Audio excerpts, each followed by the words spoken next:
podcast focused on trends shaping the future of manufacturing. I'm Alexandria Burek, your host, here with A.W. Schultz, two thought leaders with a passion for people and manufacturing. Today and every episode, we are diving deep into the advancements, sustainable practices, and dynamic changes transforming how we produce everything. And now welcome Alexandria Burek and A.W. Schultz.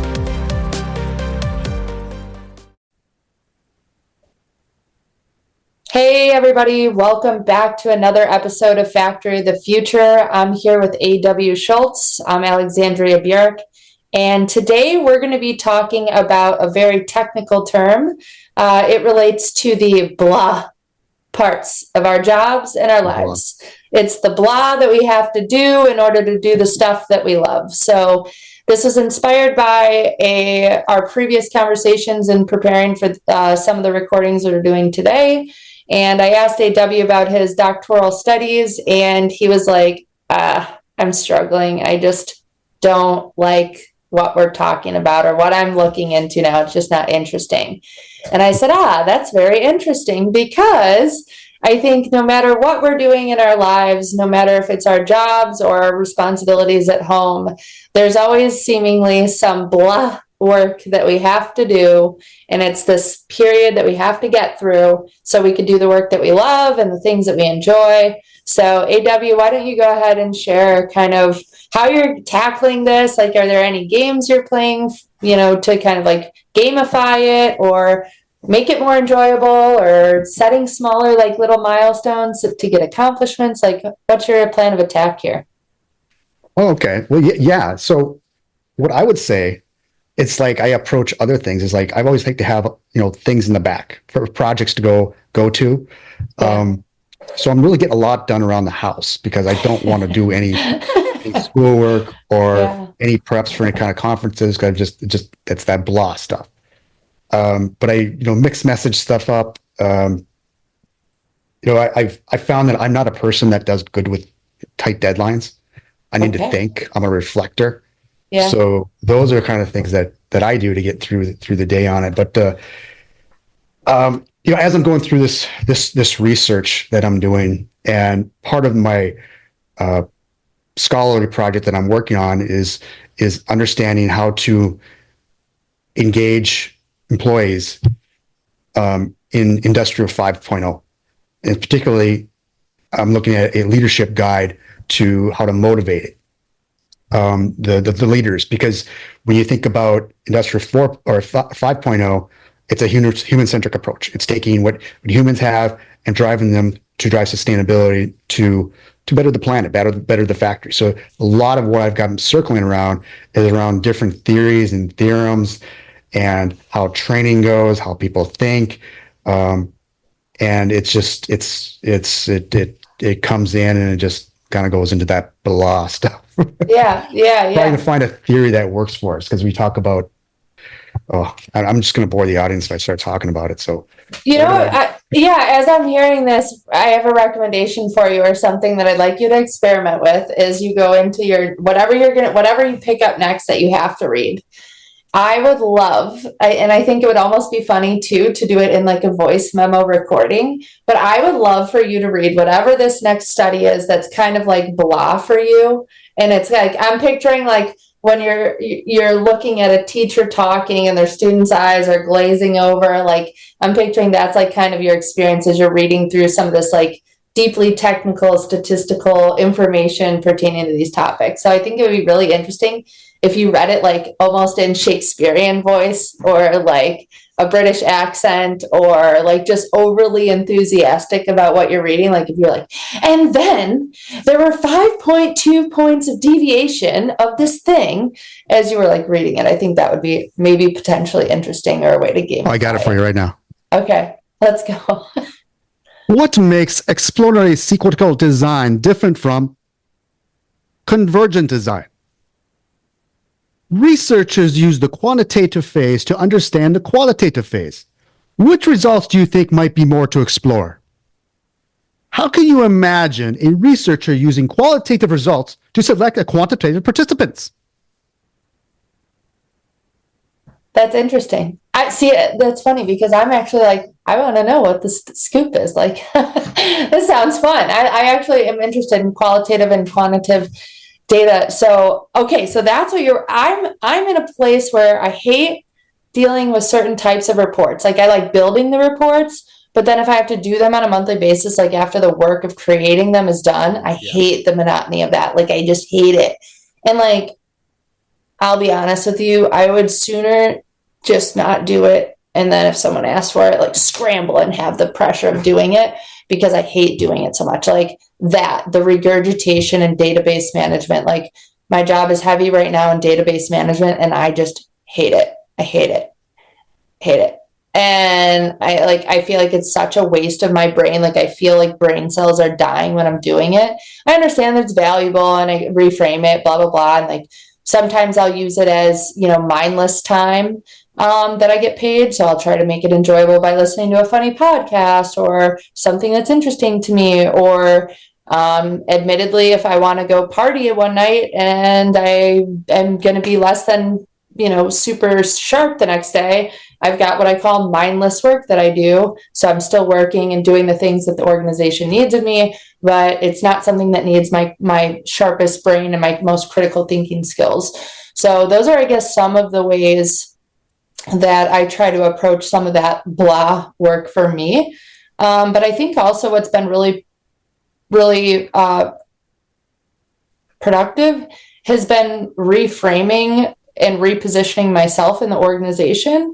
So every opportunity I get to separate myself from anything that I consider blah, I just keep taking these like micro steps such that it's becoming a noticeable difference now. And I'm now working more on strategic, qualitative things and less on quantitative things that I would just not really enjoy as much. So I think that's something that I would hope to be an inspiration to others on is, you have the control and you have the ability to portray yourself however you choose. And you have the ability to kind of take these just micro actions towards what you really desire and what you really want to create for yourself and your role. And just do those things, do more of those things and move more towards what lights you up and move away from the blah stuff. And I think you'll be surprised within a year or 2 years what your role might look like and how it might be much more aligned and much more invigorating to you. But you have to take the steps yourself. You can't rely on your bosses to create a role for you that you love, and you can't expect it to be done in one felt sweeping motion. Just take micro steps. I think that's one of my biggest tips. But yeah. That was one of my things, I spent a lot of time in manufacturing, and it is a very blah job at sometimes, especially if you're working on a piece of equipment or you're an operator. Yeah. And I remember, being in much younger, the holy job I had to do was count to 10. Yeah. Lasagna slices, count to 10, put them in the container, rolls it away. And the one thing that's probably one of my learnings over the years is like, how do you get people engaged and finding that thing that they care about? And one thing that I had a fun time was we built these natural work teams. So basically, as you start your shift, you work on a line, right? And it's basically a toolbox meeting, but it was with the operators. Yeah. We would make the mechanics be part of it too. And we built this, I called it a rack and stack. So basically we had all these different scorecards. So if you were a part of an operator or part of a team that first of all, if there's any injuries, you're disqualified. Yeah. Disqualified for the month. Safety holds, you might be disqualified for the month. But if you're applying like creating value added, visuals or 1-point lessons to share out, or bringing stuff to the group, or having new ideas for the facility, they would get a reward, and we'd go around with a traveling trophy. But it didn't work for the entire plant. But I tell you what, those that were going back and forth and winning it every month, they were engaged. Yeah. And it was all about just trying to remove that blah, because when you think about you're working third shift on a Sunday night, Yeah. and it's just, you'd rather be anywhere else but right at your job, just sitting there watching Yeah. something go down, the widgets going down the Counting to assembly 10. line. Yeah. That's really interesting. I Yeah. don't miss that blah. But Yeah. that was one of the things that it's also something I write about too, is, how do you engage people in a factory setting? Yeah. That's one of the things I've experienced that's been helpful in the past. Keep finding ways to Yeah, I think the gamify, I've read about it in like kind of personal self-development context. I've gamified safety training with the drivers when I used to produce like a 4-hour safety training. We had Jeopardy competitions, all the like relay races, popcorn games, like things from middle school or whatever that worked really well to get people engaged. But it makes it better. Like if we have to do it anyway, we might as well have fun doing it, Yes. But it takes a special manager to bring that to the table. And I think that's really cool that whoever was running the factory when you were working in it took the time or had the fortitude to bring that to the table and took the time and energy to, consistently foster that as a part of the culture, as a part of the day-to-day. I mean, the underlying thing there is obviously safety is most important. I think if so many factories just implemented what you're talking about in some unique context, would accidents be reduced? I'm sure, because it's all about personal accountability. And if it's not your manager that, is harping on you, but it's your actual team members, and now, you're accountable really to your peers, that's really where I think the magic happens in business, and especially the manufacturing world, is like if you can make a competition against equals and reward and illustrate who's exceeding expectations, you're just going to naturally raise the rest of the group. And yeah, there may be a handful of people who are still cranky, but I could guarantee you they're cranky if it's rainy, they're cranky if it's windy, they're cranky if it's sunny, they're cranky if it's snowy. They're cranky. They're just cranky people. And you got to just let it be. But yeah, okay, so that's cool. So I like that example on the gamify in the factory.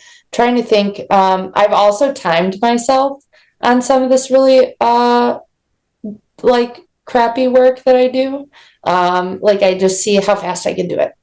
Like how fast can I get it done? Like, that's something that people do with chores and things like that. And I use that less, but I try to pair. Yeah, I time it.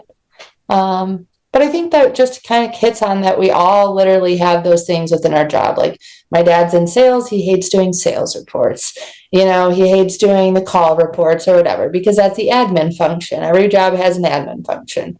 My mom has all this reporting to do as a nurse with the vaccines for flu and COVID and all this stuff. And she just hates that part of it. I mean, so you think of it, it really makes you feel less special, or, it's like kind of grass is always greener, but really is it? Every job is going to have those things with it. Like even studying something that you're incredibly passionate about, something that you bring so much value to the world with, you're still in that moment of like, ugh, I just don't love it. Yeah, the blah. Yeah. What else are you thinking about as we're talking about this? We're talking about the blah, and you think about the visual that not everything goes linear, right? Yeah. There's always going to be that ups and downs and valleys, but the problem is you're trying to reach something and go after it. Yeah. And there's so many. Failing at something isn't honestly a bad thing. Yeah. It's just getting up quick and responding to it and learning from it. Yeah. The James Clear has a thing in his book, Atomic Habits. He calls it the Valley of Disappointment, I want to say. And it talks about, so instead of kind of the up and down versus the perfect straight line linear graph, the Valley of Disappointment is described as, okay, you have your XYZ axis, you have, what you expect, so your linear progress, but the Valley of Disappointment is this like part where you're doing the work, but you don't get to see the results until way later, as time goes on. So it's like that valley of disappointment. Like even with like database management work, okay, you're sitting over here, you're typing up all these things, you're managing all this stuff, but it's not until a year later when you've done all that over month over month over month over month that you actually have something that's useful. Or like now I'm looking back on 4 years of data that I have on trailer maintenance expense, and all of a sudden, like now all the work that was boring and kind of arduous is now we've gotten past the valley of disappointment. So I guess as people are working through, working towards an accomplishment or just working to get through the week, just keep in mind, what you think, what is kind of just blah, or what may not have come to fruition yet. Don't give up on it, and just find a way to make it more fun if you have to do it too. Those are some things I think if I were in the audience, I would hope that I was taking away that stuff. Like, okay, if I have to do it, how can I make it fun? If I'm a manager, how can I, encourage competition across my staff where they want to hold each other accountable, and then all that responsibility doesn't fall on me.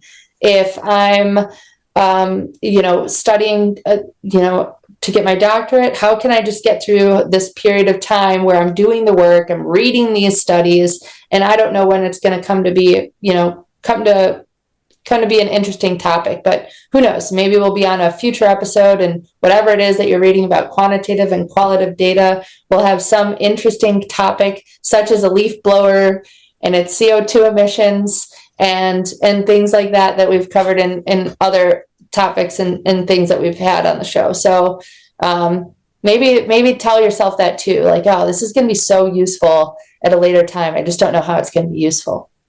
But yeah. Agreed. Yeah. So I don't know. Is this are we clocking out here? Have we run this up the flagpole?